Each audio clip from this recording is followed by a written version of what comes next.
Meus irmãos, boa noite, graça e paz, amém? Vamos abrir a palavra do Senhor no Evangelho de Mateus, capítulo 28, por gentileza. Nós estamos em um culto de missões.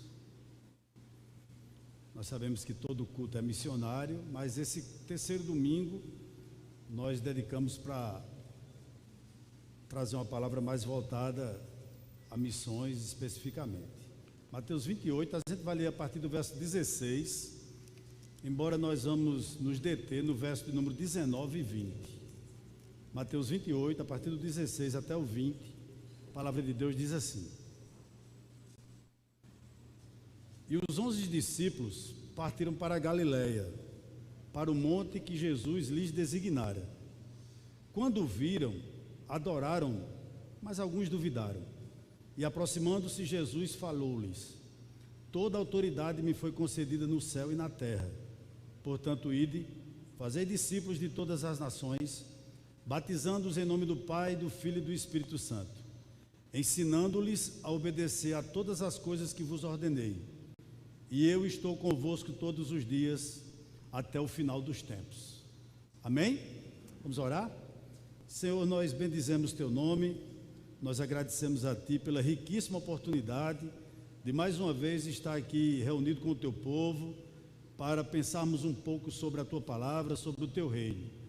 Em nome de Jesus, Pai, nós apresentamos mais uma vez a Tua palavra em Tuas mãos, esse sermão em Tuas mãos.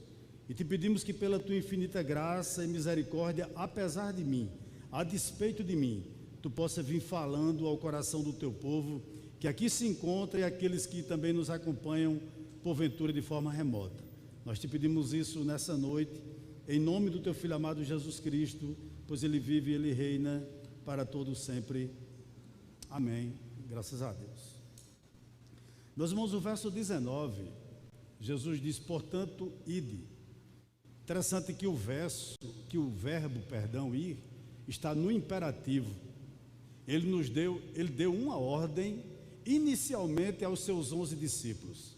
E a pergunta que nós fazemos a um texto, a um verso como esse, é a seguinte: será que essa ordem ainda é válida para mim e para você? Eu acredito que sim. Interessante que Jesus não disse que a gente deveria fazer admiradores dele, mas Ele ordenou que nós fôssemos e fizéssemos discípulos, enfim, seguidores, né? E o que eu fiquei pensando acerca desse texto, quando Jesus nos deu inicialmente aos seus discípulos essa ordem, que evidentemente vale para nós hoje. Jesus ordenou que os discípulos dele fizessem outros discípulos. O que eu pensei sobre isso nessa noite? Em primeiro lugar, quem essa ordem foi dada? E eu creio que foi a mim e a você que está aqui e que se denomina cristão. Mas outra coisa me vem à mente: por que tão poucas pessoas se preparam e obedecem a essa ordem? Porque tantos de nós que aqui estamos, apesar de sabermos dessa ordem, desse imperativo, nós não nos dedicamos a nos preparar e preparar outras pessoas e ao mesmo tempo a obedecer essa ordem. Interessante que John Wesley, ele disse o seguinte: dá-me 100 homens que não amem ninguém mais do que a Deus, e que não temam nada senão o pecado, e com eles eu abalarei o mundo. Que frase, né? De John Wesley, o criador do metodismo. Uma coisa me chamou a atenção e eu gostaria de compartilhar a vocês: como nós iremos ensinar? Como é que alguém, eu ou você, se dispõe a ensinar alguém a ser discípulo? Você já pensou sobre isso? Como eu vou ensinar um leigo, alguém que entra na igreja por pouco tempo, que não é, assim, digamos assim, não tem muito tempo de evangelho? Como nós iremos ensinar essa pessoa, às vezes até há muito tempo, nos nossos arraiais, mas que você percebe que ela não se parece com Jesus, que ela não é ainda um discípulo, apesar de ser um admirador? Como fazer isso? Que desafio, irmãos. Então, quando ele diz no verso 20, ensinando-lhes a obedecer todas as coisas que vos ordenei, eu gostaria de pensar a você sobre 3 coisas, ou 3 ensinamentos, que cabe a nós fazer a outras pessoas, ou levar a outras pessoas, se nós queremos que essa pessoa vire um discípulo. A primeira que você tem que ensinar: ensine a piedade, ensine a santidade. Sabe por quê?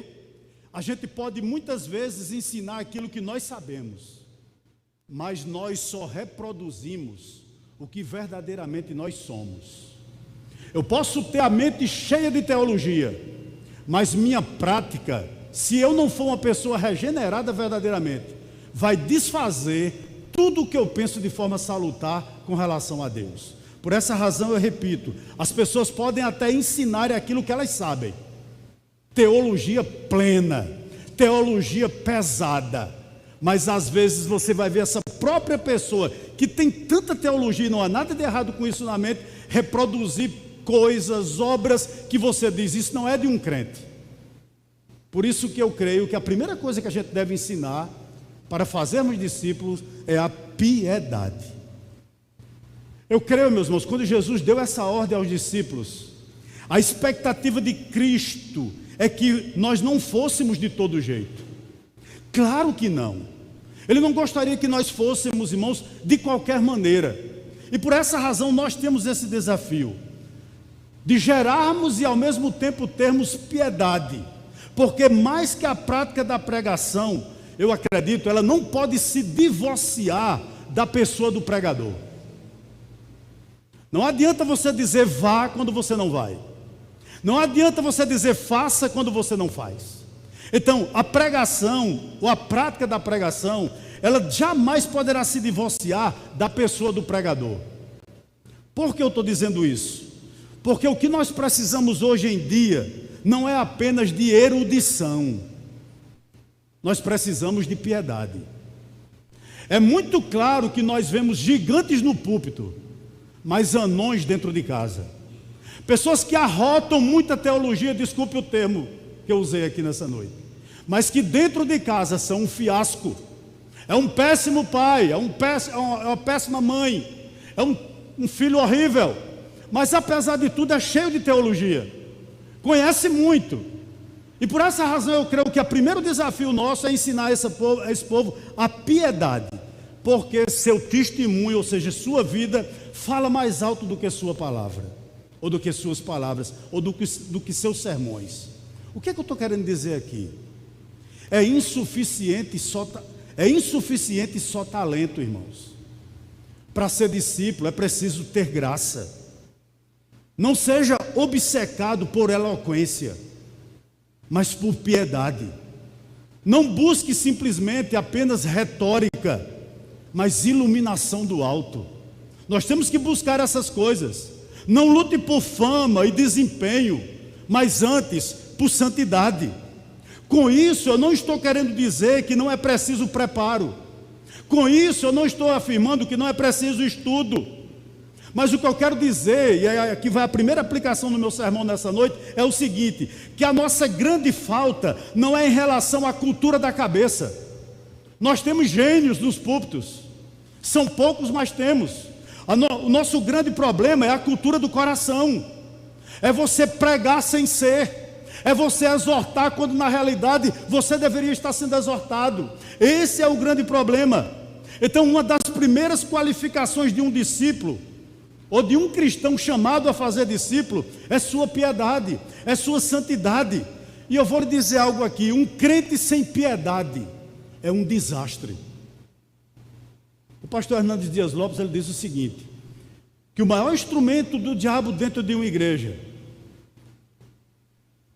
é um pastor desmantelado, é um discípulo desmantelado, é aquele que prega uma coisa, mas ele vive exatamente o contrário do que ele prega.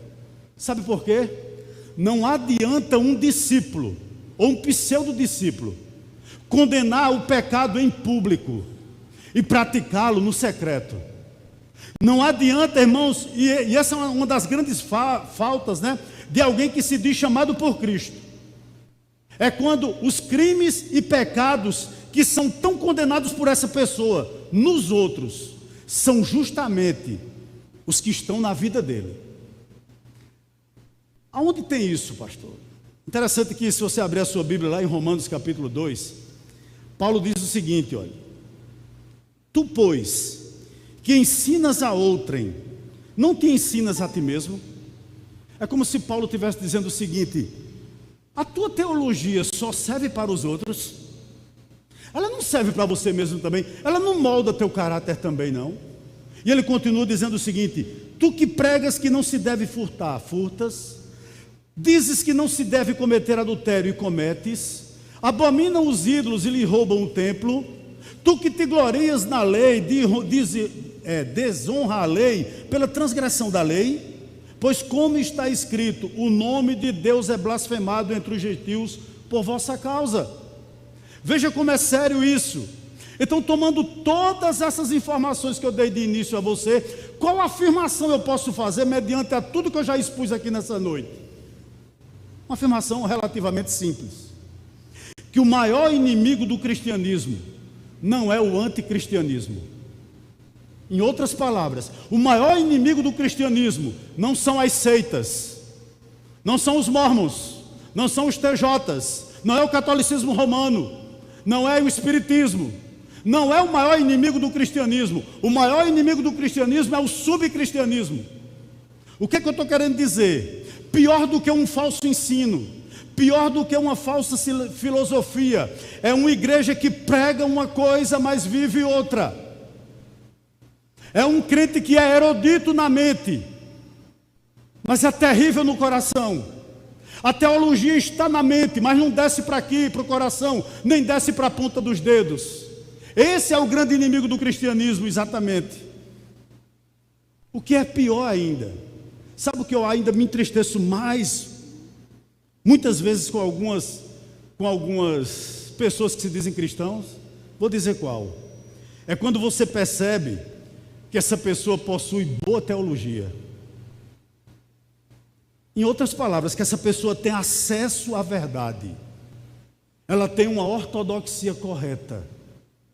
Contudo, você não percebe nessa pessoa piedade, santidade. Irmãos, isso é muito triste. E me vem aqui à mente um texto.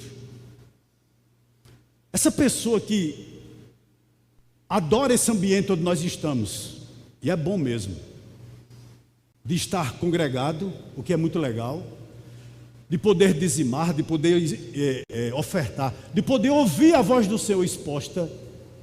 Essa pessoa que se encontra no nosso meio e tem uma boa ortodoxia, o que me vem à mente? O que a essa pessoa se assemelha? Ao sacerdote e ao levita, lá da parábola do bom semeador. Estão lembrados? Eram pessoas que pareciam comigo e com você.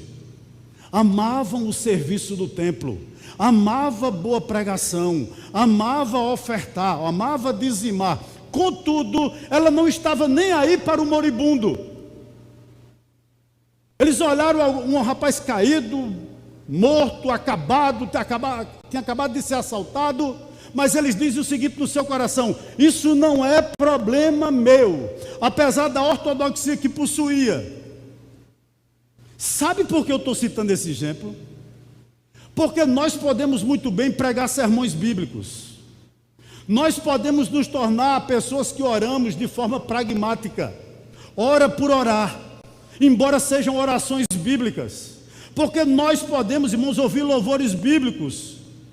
Contudo, é possível que a gente tenha uma vida espiritual pobre e nos tornemos igual à igreja de Éfeso. Perdemos o primeiro amor. Veja a importância da piedade na vida de alguém. O que significa, irmãos? Desse pecado, ou seja, de nós nos acostumarmos com essas coisas e isso calcificar a nossa mente. Já não dói mais, já não faz mais a diferença se o perdido vai ou não para o inferno, Já não faz diferença para muitos de nós, aquelas pessoas que estão nesse exato momento, lá na rua João Pessoa, lá na rua João Suassuna, se prostituindo. Parece que não é conosco, parece que a gente acha assim, no dia que eles quiserem vão sair, não vão, porque o pecado escraviza. E a gente olha para aquele quadro e diz, não é comigo, eu não tenho nada a ver com isso, e isso é muito triste. Mas há outro ponto, há outro extremo. Muitas vezes a gente tem parentes ricos, e não há nada de errado com isso, formados, vivem bem, moram em casa luxuosa, e a gente diz, esses camaradas já têm tudo que possui, e nós não abrimos a boca para essas pessoas. Isso é muito triste, irmãos, porque sabe o que isso denota? Porque mesmo que a gente tenha uma boa teologia, e a gente deve buscar isso, nós podemos nos tornar pessoas insensíveis. E abra os seus ouvidos, por gentileza, para o que eu vou afirmar aqui nessa noite. Insensibilidade mata a pregação. Insensibilidade mata a oração. Nós não teremos autoridade, irmãos, para pregar, para orar por alguém que não nos toca mais, que parece que a gente não tem nada a ver com isso. O que eu estou querendo dizer? Que pregação não é atuação de uma hora.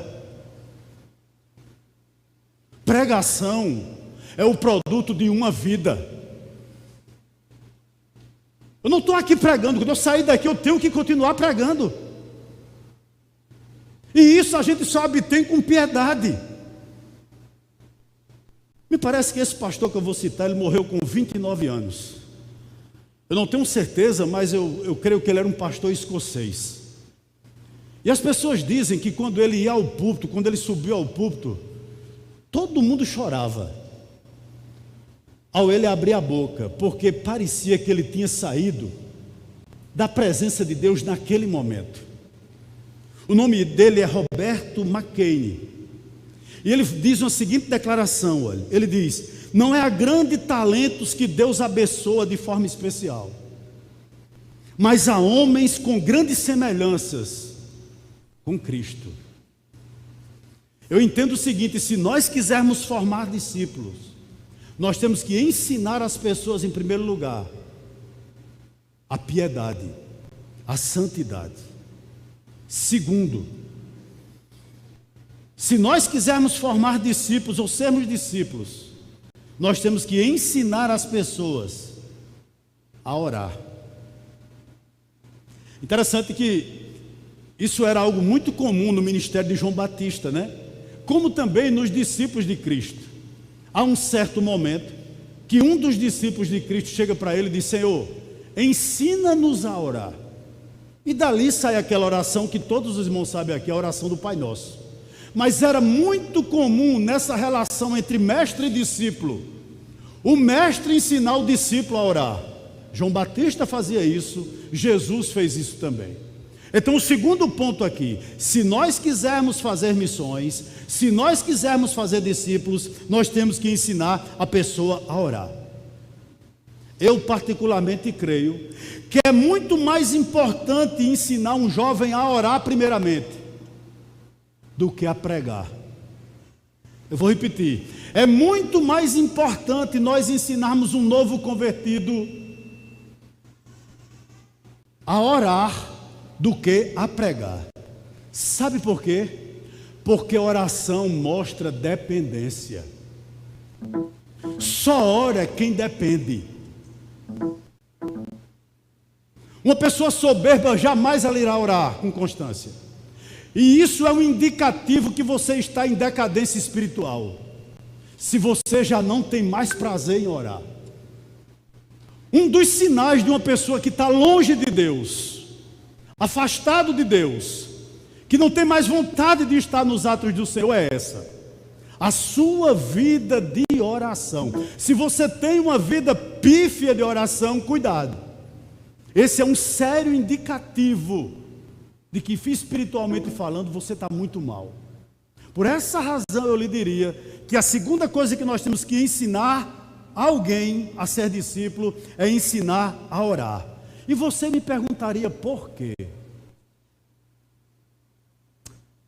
Porque erudição, ortodoxia, traz luz à mente, mas oração traz fogo no coração. Uma não vive sem a outra. Eu não sou contra você ler, pelo contrário. Eu não sou contra a igreja aqui estudar, os irmãos sabem, pelo contrário. Eu não sou contra você ter uma boa biblioteca, se você puder ter, tenha. Eu não sou contra você ter compêndios de teologia, pelo contrário. Eu acredito e creio que você deve ter e buscar isso se você tem condição. Contudo, não adianta ter fome por livros, se você não tem fome por Deus.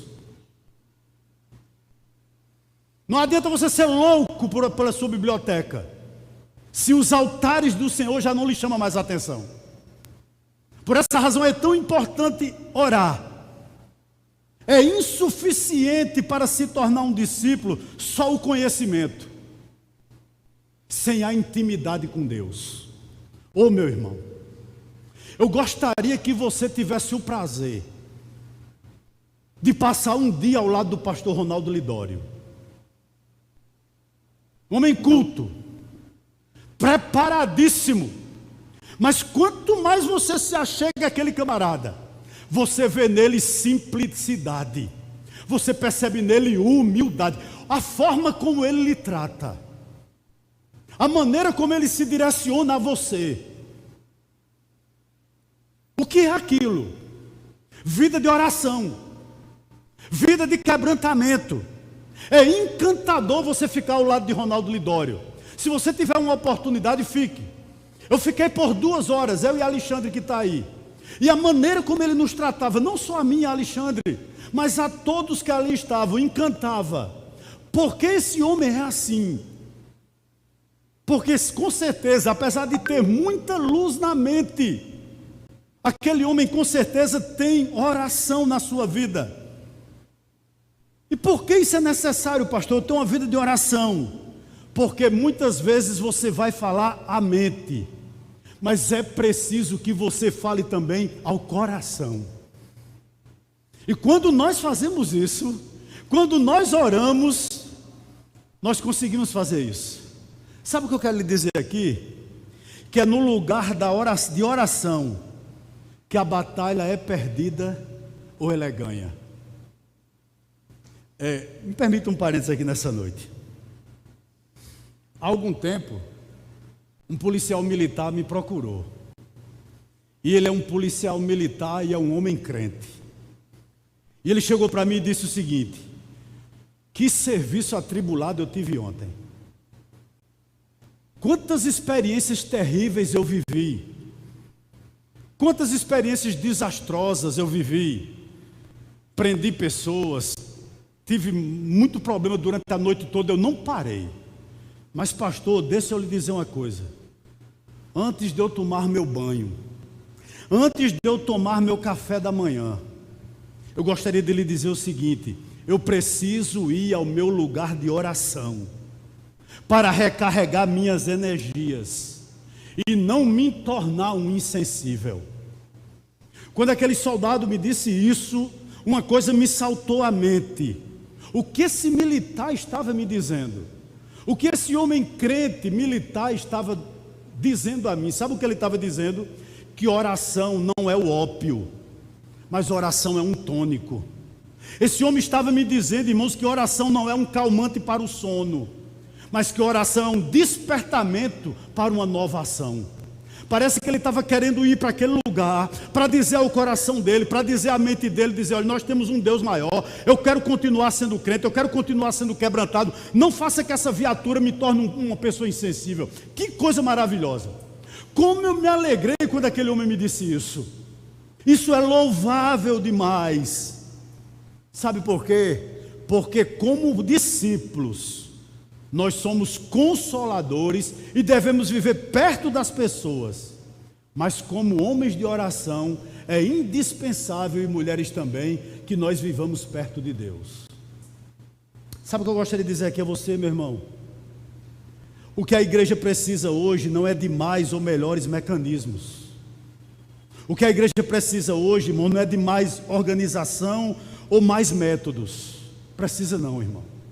O que a igreja precisa urgentemente é de homens e mulheres a quem o Espírito Santo possa usar. A igreja hoje carece demais de homens e mulheres que Deus possa se utilizar dele. Sabe por que eu faço essa afirmação? Porque o Espírito Santo, ele não flui através de métodos. Porque o Espírito Santo, irmãos, ele não flui através de métodos, mas ele flui através de homens e mulheres. Ele não flui através de mecanismo, mas sobre homens que são dependentes de Deus. O Espírito Santo, ele não unge em planos, ele unge em homens e mulheres, mas homens e mulheres de oração. Não se esqueça disso. Me parece que um exemplo muito claro disso era Neemias. Eu gosto muito de Neemias, em particular do livro, né? Porque Neemias, ele era muito mais um intercessor do que um pregador. E ele diz uma coisa interessante no capítulo 4, verso 14 do livro dele. Ele diz o seguinte, olha: quando começa a vir os adversários contra a obra que ele está realizando, ele diz o seguinte, olha: não os temais, lembrai-vos do Senhor, grande e temível, e lutai por vossos irmãos, lutai por vossos filhos e filhas, lutai por vossas mulheres e por vossas causas. Eu lhe pergunto aqui nessa noite: qual é seu grande sonho para o futuro? O que você espera para a sua família? Qual é a grande meta do teu coração para teus filhos, para teu cônjuge, para teus pais? Qual é a tua grande meta? O que é que você espera que Deus faça na sua casa? Você tem lutado pela salvação deles? Você tem lutado pelos seus irmãos? Por seus filhos, por suas filhas, por sua casa? Eu diria a você o seguinte, que o segredo da vitória nas presenças do Senhor é nós mantermos continuamente os nossos olhos em Deus, em vez de colocar nas circunstâncias. Hoje eu ouvi o pastor Russell Shedd, um vídeo, né? Evidentemente ele já faleceu. E foi feita uma pergunta a ele o seguinte: pastor, por que nós temos tantos desigrejados? A pergunta foi feita a ele. E ele diz o seguinte: porque a igreja cansou de aprender. A igreja já pensa que sabe de tudo. Eu acho interessante que muitas vezes a gente abre um texto aqui, por exemplo, Gênesis 39. Aí o coração da gente diz: de novo José? A gente pensa que não vem mais algo novo. A gente pensa que já sabe de tudo, que a gente já aprendeu tudo, a gente já tem... Teologicamente nós somos perfeitos. E isso tem nos enfraquecido. Tem sido colocado no nosso coração que a gente precisa deixar de aprender. Deixa eu lhe dizer algo aqui nessa noite. Principalmente para um pastor. Se um pastor ele acha que já deixou, que não deve mais aprender, ele deve parar de pastorear.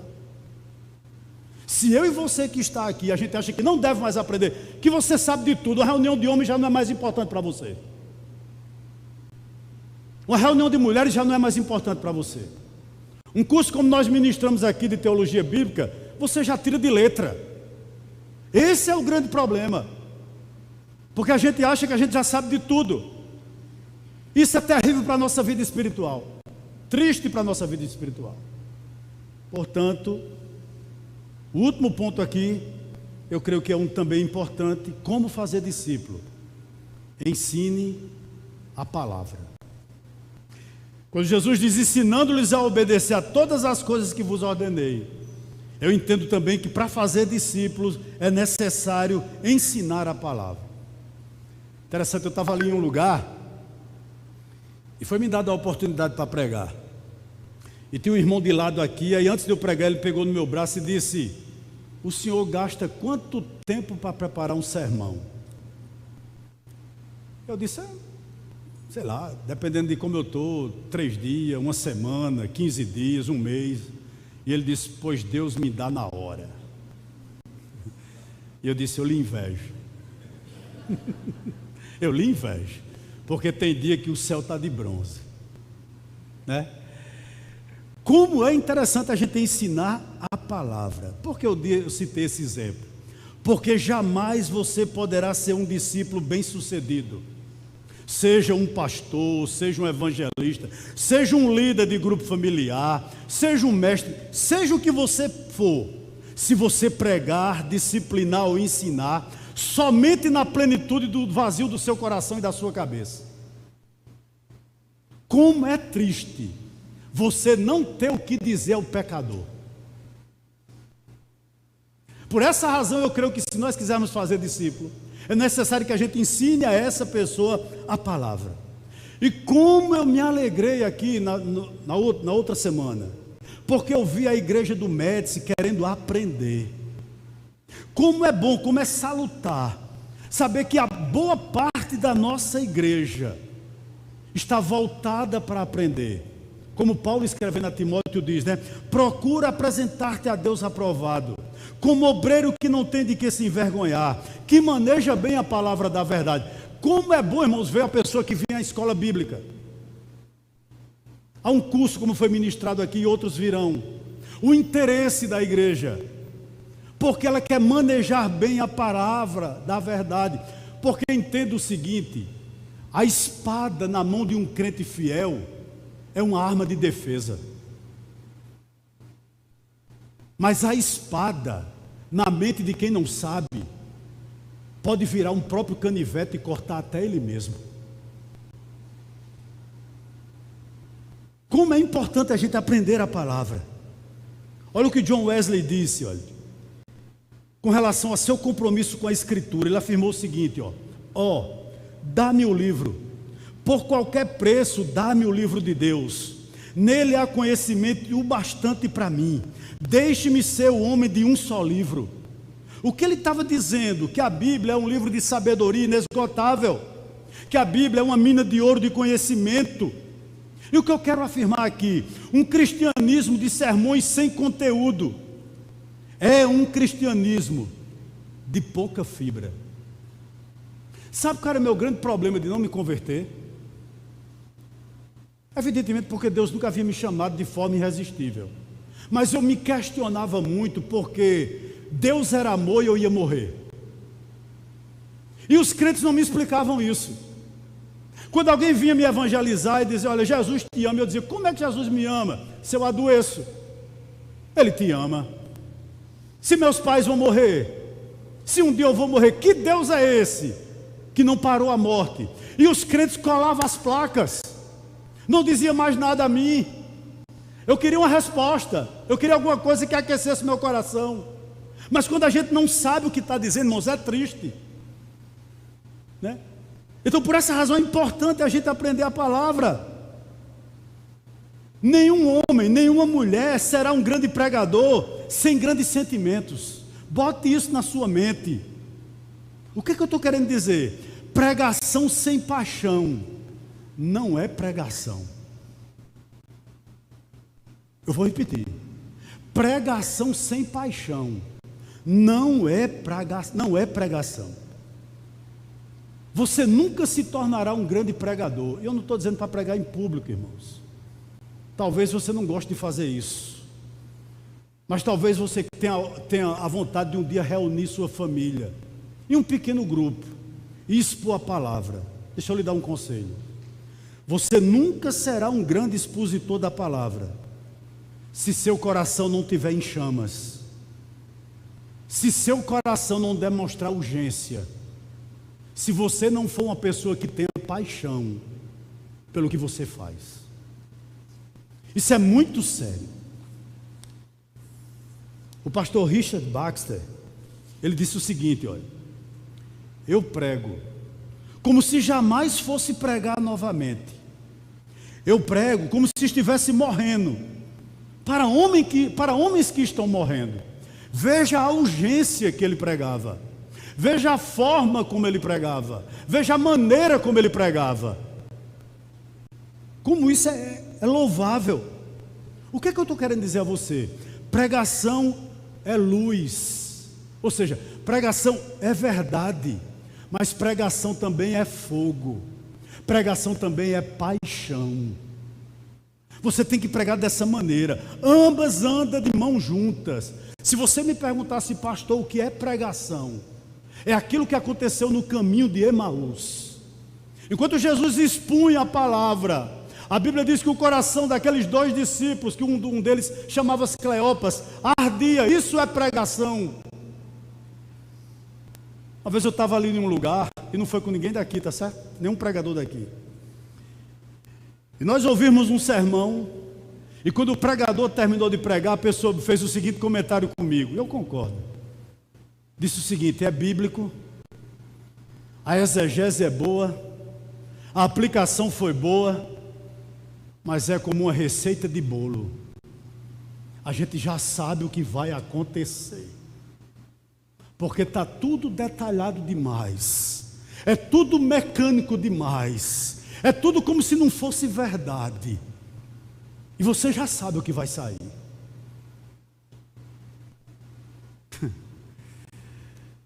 Certa feita, um pregador perguntou a um famoso ator inglês como era que esse ator inglês conseguia nas suas peças teatrais juntar tanta gente,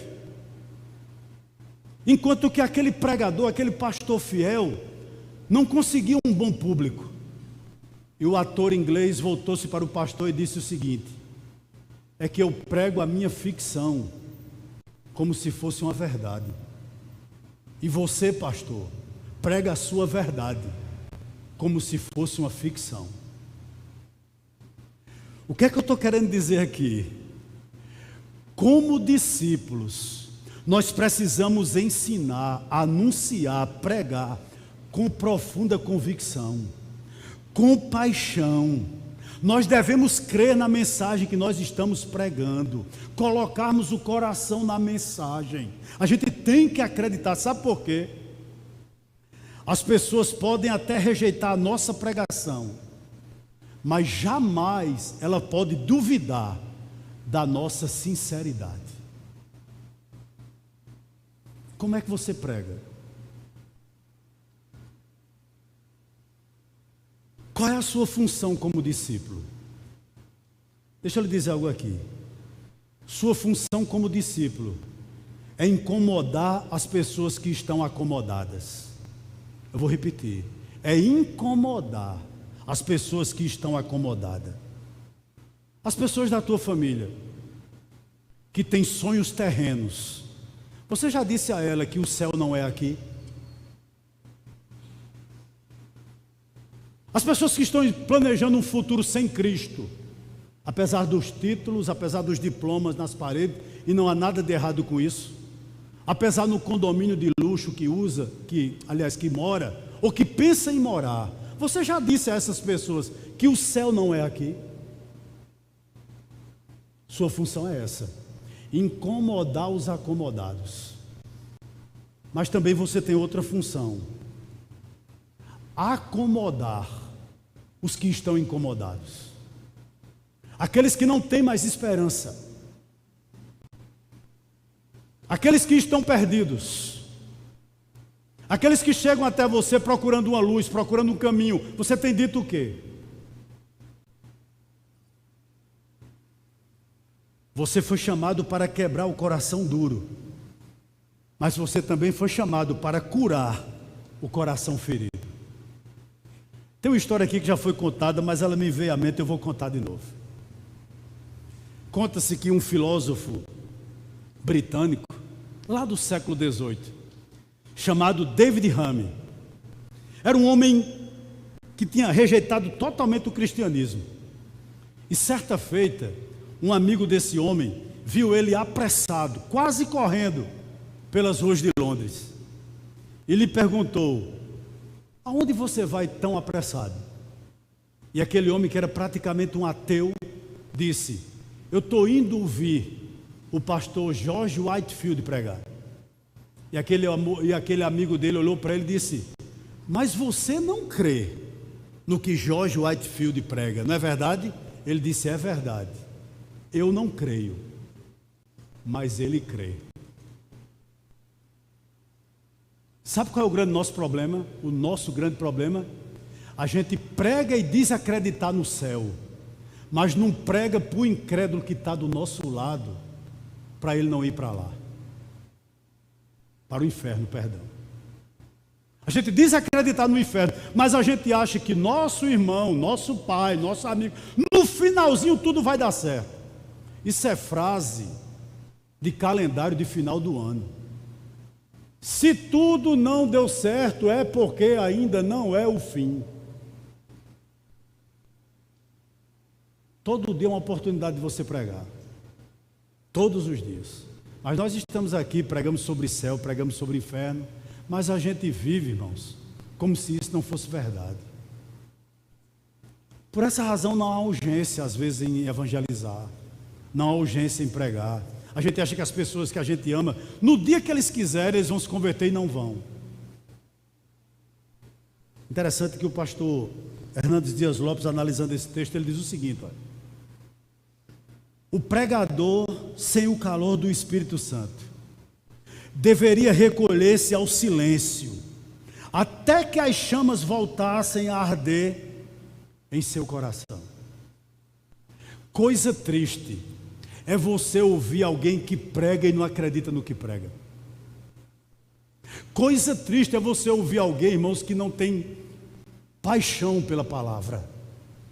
Ele prega um céu, mas parece que um céu que a gente nem quer ir para lá. Ele parece um inferno que ainda tem uma solução quando se chegar lá. Porque falta às vezes paixão. Eu termino agora com a conclusão, dizendo o seguinte: se você quer ser discípulo, é preciso unção. Logo que eu me converti, eu pensava que unção era o quê?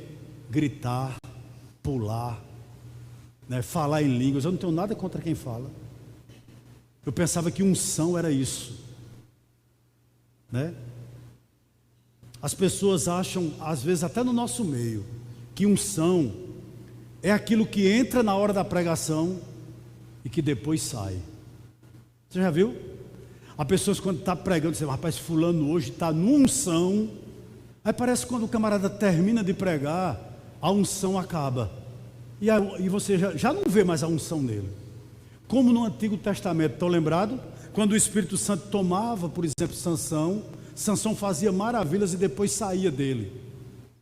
Mas eu acredito que no Novo Testamento, não é esse o real entendimento de unção. Me permita só um ponto aqui, a gente já parte para o final. Quando Saul, Deus não era mais com ele, e Davi tem a oportunidade de matá-lo e diz, eu não tocarei em quê? No ungido do Senhor. Por que Davi não matou Saul ali?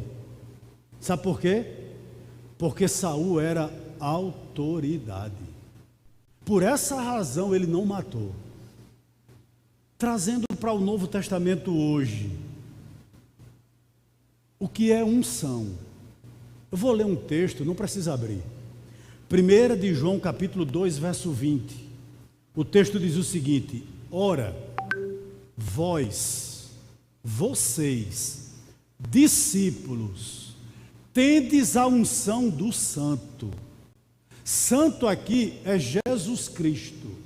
O autor está dizendo que eu e você temos a unção do Santo. O que significa isso? A autoridade do Santo. O que eu quero que os irmãos entendam aqui? Eu dizia isso lá em casa hoje. Irmãos, Jesus lhe capacitou. Jesus lhe deu a você autoridade. Você está me entendendo? Para pregar a palavra dele. Certa feita, uma moça que congregava aqui conosco, a gente se reunia lá embaixo, lá atrás. No final da escola bíblica, me procurou e disse: pastor, ai de mim se falar nada do senhor, porque o senhor é ungido. E eu disse a ela: irmã, biblicamente a irmã está errada, porque unção não separa, unção junta.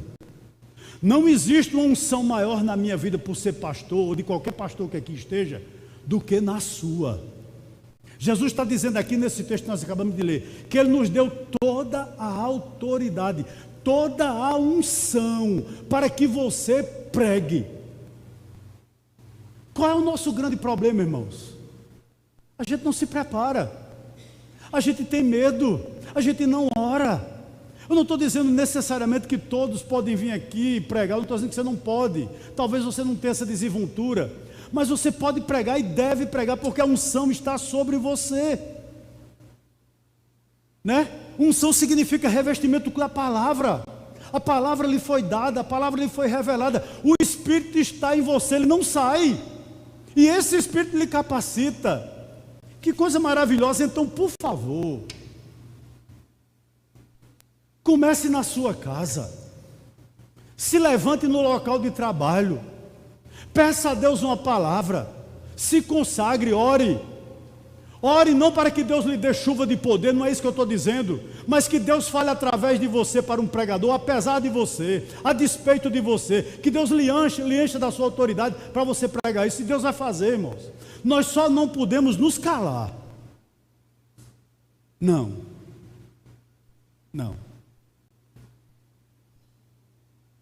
Porque o Espírito sopra onde quer. Viu? Não vou contar a história, mas a primeira vez que eu ouvi o Evangelho, eu ouvi pela boca de um incrédulo, que ainda hoje é incrédulo, e me falou sobre o arrebatamento. E a partir daquilo ali eu me despertei para a Bíblia. Vim me converter décadas depois, mas aquilo ficou aqui, ó. Imagine você que tem a autoridade do santo que lhe foi dada. Eu termino nessa noite com 2 citações para a sua vida. Que a grande comissão não possa se transformar na sua vida na grande omissão. Vou repetir, que a grande comissão não se transforme na sua vida na grande omissão. Segundo, olhe para o verso 20, o finalzinho a gente encerra. E eu estou convosco todos os dias, até o final dos tempos. Gostaria de dizer o seguinte: o discipulado não constitui uma estrada solitária.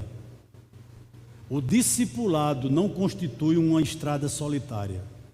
Porque Jesus está afirmando aqui, o Jesus ressurreto, que estaria conosco todos os dias, até a consumação dos séculos. Quem são os incrédulos que cruzam seu caminho todos os dias? É seu campo missionário. É seu campo missionário. Todo dia Deus lhe dá a oportunidade de pregar para alguém. Autoridade para pregar para alguém. O que você tem feito? Se converte no dia que quiser, é mentira. O instrumento é você. O instrumento sou eu. E glória a Deus por isso. Que Deus abençoe a igreja do Métis nessa noite. Em nome de Jesus.